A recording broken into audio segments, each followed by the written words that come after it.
Of course, shallots form the basis of this recipe, so the first thing we need to do is prepare some.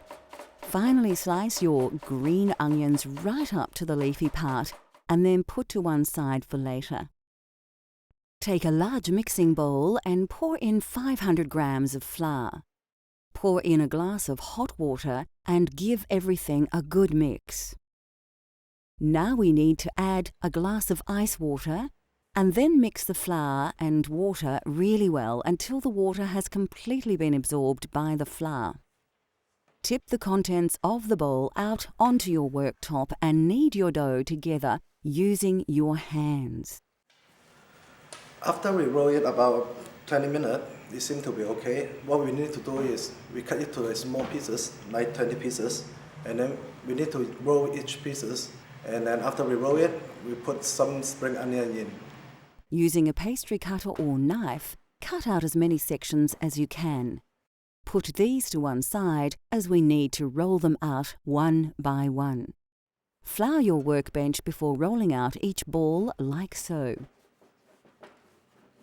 Then, grab the shallots you prepared earlier and liberally sprinkle a small handful down the middle of the pastry. Add a good pinch each of sugar and salt. Now comes the tricky part.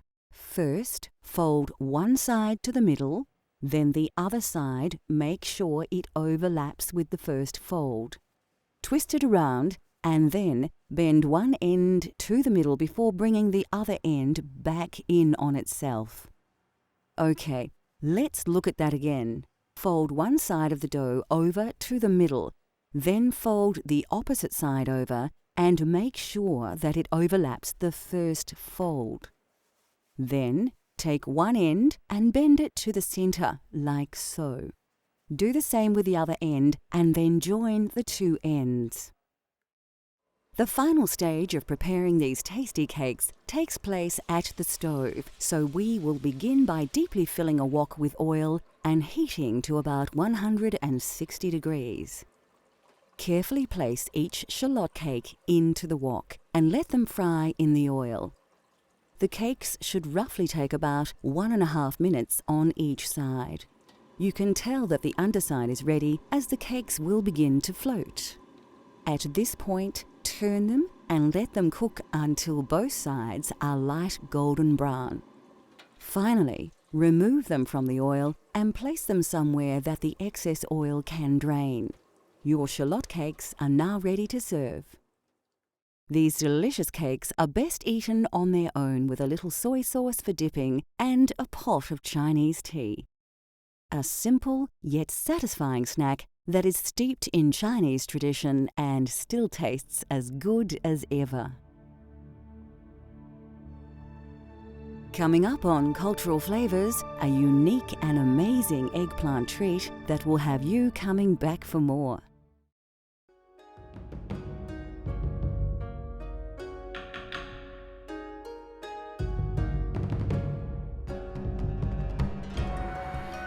Salt and pepper dishes are commonly found on the menus of most Chinese restaurants.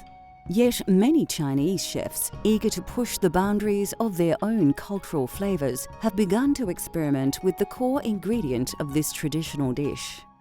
Well, when I present this eggplant to my restaurant, it's a bit harder at the beginning. We try again and again and again, millions of times. Some come up very great, but cannot last longer crunchy, and with the combined with other vegetable, it's a choice of a vegetable is very important. But finally we got lucky, we got the final touch with the crunchy pastry. But after we invented and it will bring out, most of the customer will love it because it's a history now. From now on, it's a history for salt and pepper eggplant. It's easy to prepare and it's easy to accept it, and they will get addicted to it because it combined with the crunchy pastry and the onion, spring onion, capsicum. It's a nice combination.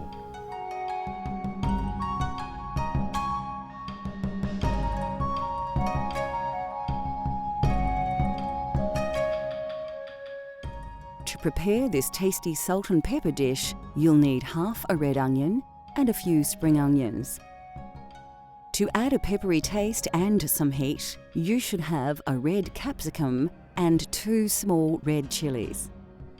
For ease, we've sliced some pre-made pastry, which we will fry later. Of course, you'll need 1 large eggplant.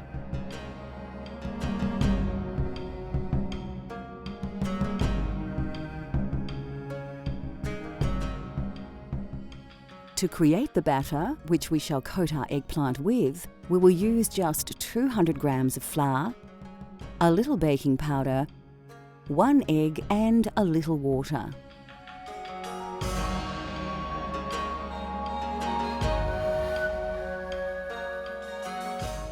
Your first job when preparing this dish is to prepare your vegetables. Take a large red capsicum, slice it in half, and then remove the seeds. Slice the first half lengthwise and then do the same with the other half. Put your capsicum to one side for later. Next, take a large brown onion, chop it in half and then peel away its outer layers. Finely slice each half of the onion and place in a bowl. For this recipe, we also need to prepare a few spring onions. To do this, place them on a chopping board together and cut into large pieces like so, and put these aside also. We also need to chop some garlic. A great tip is to place the bulb on its side and, with a very sharp knife, slice through its base. The bulb should fall apart, making it much easier to peel each clove. Once peeled, finely dice about 3 cloves of garlic and set aside. So now we finished prepared all the veggie here. The last thing we need to do is the eggplant. It's very easy. We just need to peel it and then cut it to the large chunks, a bit like a large potato chips. After we're done, we can bring it to cook. To peel your eggplant, slice off the top and then, with a potato peeler, remove all the skin from the vegetable. Cut the eggplant in half and then slice each section into very large chunks, like so. Now we can begin the cooking process, but before we do, we need to prepare a quick batter. To do this, simply mix 1 egg, 150 ml of water, around 200 grams of flour, and a little baking powder. Now whisk well until everything has combined and the batter has reached a consistency similar to this. Fill a wok with oil and heat on a high flame. You can make sure the oil is hot enough by dropping a few drips of batter in first. To cook the eggplant, dip pieces into the batter before placing them into the oil. Allow the vegetable to cook until they turn light golden in colour, and this should take around 3 minutes. Then, remove them from the oil and place them somewhere where any excess oil can drain. Now put a generous handful of sliced pastry into the oil and allow this to fry for about 1 minute only. Remove from the wok and place somewhere to drain. Put the oil from the wok into another saucepan, then place the wok back on the heat and throw in a handful of onion, spring onion, red capsicum and chili. Keep stirring the ingredients for about 1 minute, and as soon as they begin to release their aromas, add the cooked eggplant and sliced pastry to the wok. Finally, season well with salt and pepper and toss thoroughly to mix all the ingredients together. Tip everything straight out on a plate and your dish is ready to serve. Salt and pepper eggplant is a modern twist to a traditional Chinese favourite. It is delicious served simply on its own, or as a snack with cool and refreshing beverages, or as part of a complete Chinese banquet. Either way, it will not disappoint those willing to give it a try. Still to come on Cultural Flavours, we explore the wonderful world of Chinese essentials.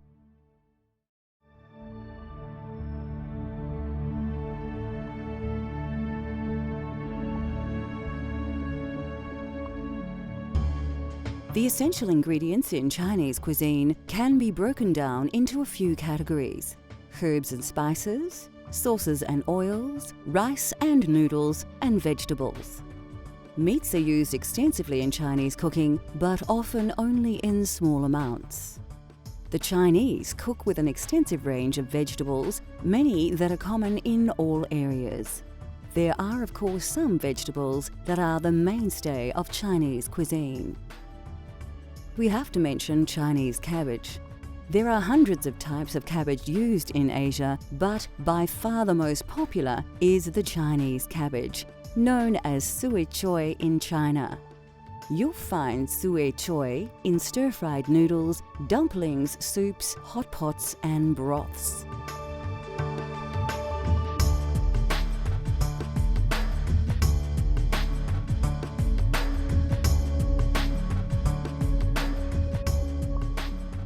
Ginger is one of the key ingredients in traditional sweet and sour sauce and features in hundreds of Chinese dishes.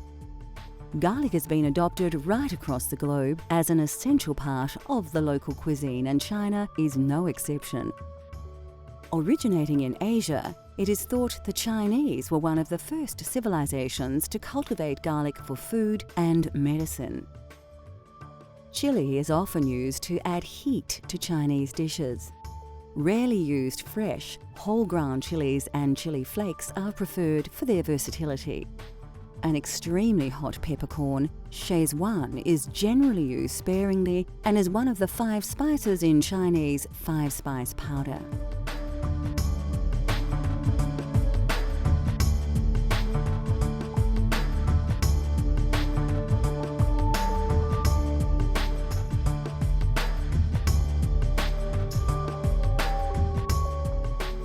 Ground nut oil is excellent for wok cooking as it can be heated to a very high temperature, sealing the food before it absorbs oil. Sesame oil is also a favourite as it adds a distinct flavour to the dish. Common right across Asia, soy sauce is also a staple of China and one of the most widely used ingredients. There are several types of soy sauce, with light soy being the most popular, although it is much saltier than the dark soy.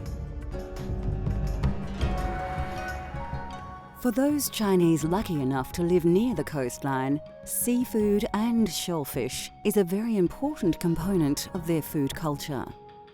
Well, the scallop itself is so natural and all the seafood tastes. And that's why, because of the XO sauce, is quite rich taste. But after steam and let the scallop absorb the sauce, the combination is just perfect. And a dash of soy sauce on top with rice fusilli. Then you have the soft, a little bit crunchy, and this is a natural seafood.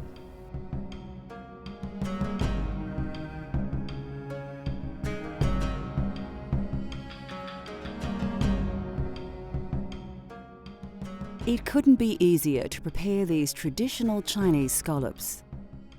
You simply need some rice vermicelli noodles, some fresh spring onions, and a dash of soy sauce.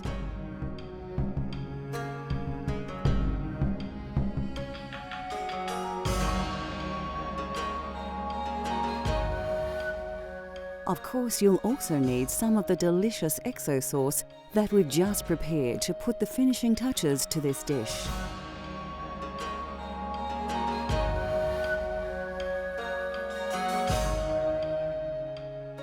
First, lay your scallops out on a plate. Now take a small handful of rice vermicelli noodles and carefully place it on top of each shellfish. Next, place a generous pinch of XO sauce on top of the vermicelli, as well as some finely sliced red chilies. Your scallops are now ready to steam. We're using a commercial kitchen steamer, but you could use any steamer designed for use at home. Put the plate of scallops into the steamer for about 2 minutes. Then remove the plate and finally top with a few slithers of freshly chopped spring onion and a dash of soy sauce. Chinese scallops with XO sauce, an incredibly healthy dish that is so simple to prepare and yet bound to impress any guest at your next Chinese banquet.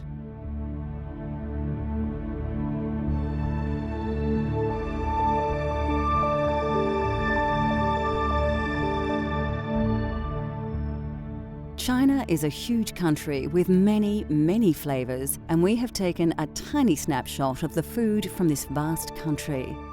The Chinese have developed a cuisine that's varied and healthy and features dishes developed over many generations. There are literally thousands of delicious and distinct cooking ideas that you can explore in your own kitchen. Cultural Flavours continues to explore the world through the diversity of food. From Sudan to Lebanon, Thailand to Nepal, let Cultural Flavours take you on a gastronomic journey so you can experience the tastes of the globe at home.